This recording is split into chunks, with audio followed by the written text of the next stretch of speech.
बिस्मिल्लाहिर्रहमानिर्रहीम। अस्सलामुअलैकुम जी, क्या हाल चाल है आपके। उम्मीद करती हूँ आप सब खैरियत से होंगे। अल्हम्दुलिल्लाह मैं भी ठीक हूँ। तो आज मैं आपके लिए लेके आई हूँ मटन और कद्दू की ये मज़ेदार सी रेसिपी। तो चलें जी शुरू करते हैं आज की इस मज़ेदार सी रेसिपी को बनाना। तो चलें जी, यहाँ पे आपने सबसे पहले एक अदद कढ़ाई ले लेनी है और इसके अंदर आपने 1 किलो मटन शामिल कर देना। मटन को मैंने बहुत अच्छी तरह से साफ़ पानी से धो लिया था। इसके बाद यहाँ पे मैंने स्लाइस में कटा हुआ प्याज शामिल कर दिया है 3 से 4 अदद। 3 टेबलस्पून लहसुन अदरक का पेस्ट शामिल करेंगे। साथ ही यहाँ पे मैंने ले लिए हैं टमाटर 2 अदद मीडियम साइज़ के, इसे भी मैंने रफली कट कर लिया है। और यहाँ पे मैंने शामिल कर दी हैं 3 से 4 अदद हरी मिर्चें, इसे भी मैंने छोटा छोटा कट कर लिया है। कुछ स्पाइसेस ऐड करेंगे जिसमें नमक हस्बे ज़रूरत, सुर्ख मिर्च का पाउडर 2 टेबलस्पून, हल्दी पाउडर 1 टेबलस्पून। तो ये तमाम मसाला जात हम इसके अंदर शामिल कर देंगे। साथ ही हमने इसके अंदर पानी शामिल कर देना है 1 गिलास। तो 1 गिलास पानी शामिल करने के बाद आपने इसे अच्छी तरह से मिक्स कर लेना है।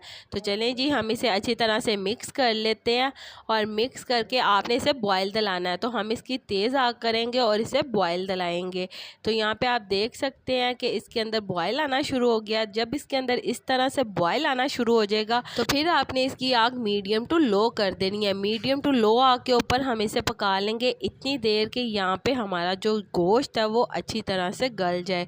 तो चलें जी इसे कवर करते हैं और इसे पकने के लिए छोड़ देते हैं। तो यहाँ पे उतनी देर में हम अपना कद्दू कट कर लेते हैं। तो यहाँ पे हमने इसकी पहले डंडी उतार लेनी है और इसके बाद हमने इसे खुरच के इसके ऊपर से सारा छिलका उतार लेना है। कुछ लोग कद्दू का छिलका दूसरी तरह से उतारते हैं जिससे कद्दू ज़ाया होता है। तो यहाँ पे आप देख सकते हैं इससे हमारा कद्दू बिल्कुल ज़ाया नहीं हुआ। तो इसके बाद आपने इसे बड़े बड़े पीसीस के अंदर कट कर लेना है। छोटे पीसीस के अंदर आपने बिल्कुल नहीं कट करना। छोटे के अंदर अगर आप इसे कट करेंगे तो ये अच्छे से गलेगा नहीं। तो मोटे पीसीस के अंदर जब आप इसे कट करेंगे तो ये अच्छे से गल जाएगा। तो चलें जी यहाँ पे आप देख सकते हैं कि गोश्त भी हमारा बहुत अच्छी तरह से गल चुका है। तो यहाँ पे बहुत अच्छी तरह से आपका गोश्त गलना चाहिए। इसके बाद हम इसके अंदर 1 कप कुकिंग ऑयल का शामिल कर देंगे और इसे हम इतना पका लेंगे कि इसके अंदर जो पानी है वो अच्छी तरह से खुश्क हो जाए।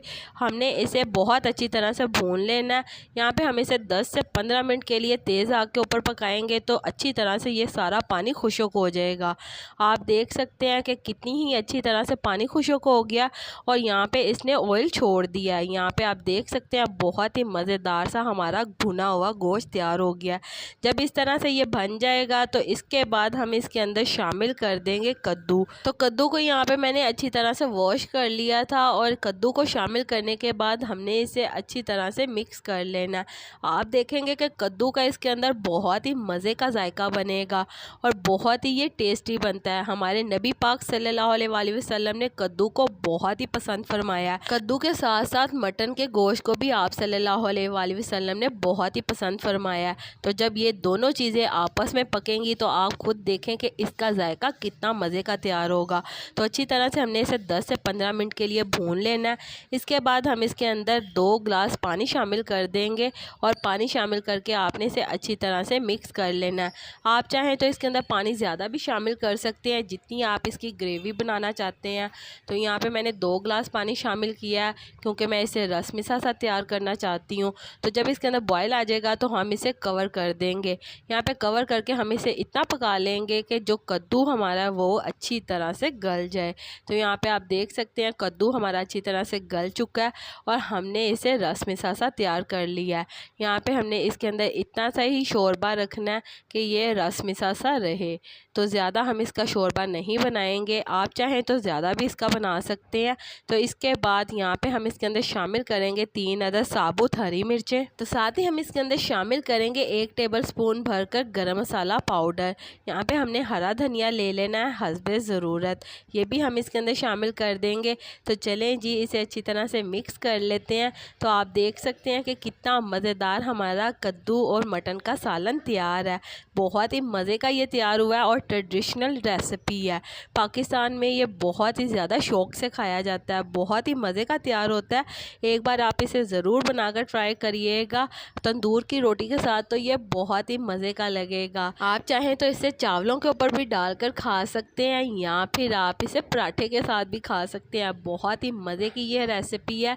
तो इसी के साथ मुझे लाजमी बताइएगा कि मेरे प्यारे प्यारे व्यूवर्स मुझे किस मुल्क और किस शहर से देख रहे हैं ताकि मैं आपका शुक्रिया अदा कर सकूं। और कमेंट बॉक्स कमेंट्स में भी लाजमी बताइएगा कि आपको मेरी ये आज की मज़ेदार सी रेसिपी कैसी लगी। और आप सबका मेरी वीडियो देखने का बहुत बहुत शुक्रिया। अगर आपको मेरी ये वीडियो अच्छी लगे तो मेरे चैनल को सब्सक्राइब कर दीजिएगा, इससे आपकी तरफ से मेरे लिए हौसला अफजाई होगी। तो चलें जी, उम्मीद करती हूँ मेरे प्यारे प्यारे व्यूवर्स को मेरी आज की मज़ेदार सी मटन और कद्दू के ये सालन की मज़ेदार सी रेसिपी पसंद आई होगी। अगर पसंद आई है तो मेरी वीडियो को लाइक कर दें, और अगर आप मेरे चैनल पर नए हैं तो काइंडली मेरे चैनल को सब्सक्राइब कर लें ताकि आने वाली तमाम वीडियो का नोटिफिकेशन आपको बर वक्त मिल सके। अल्लाह ताला आपको बहुत सारी खुशियाँ अता करे, आपके रिज़्क़ में ढेर ढेर बरकत अता करे, आपको मक्कातुल मुकर्रमा और मदीनातुल मुनव्वरा की हाज़िरी नसीब करे। आमीन सुम्मा आमीन। तो इसी के साथ मुझे भी अपनी दुआओं में याद रखिएगा। मिलती हूँ आपसे एक और मज़ेदार रेसिपी के साथ एक और नई वीडियो में। तब तक के लिए मुझे दीजिए इजाज़त। अल्लाह हाफ़िज़।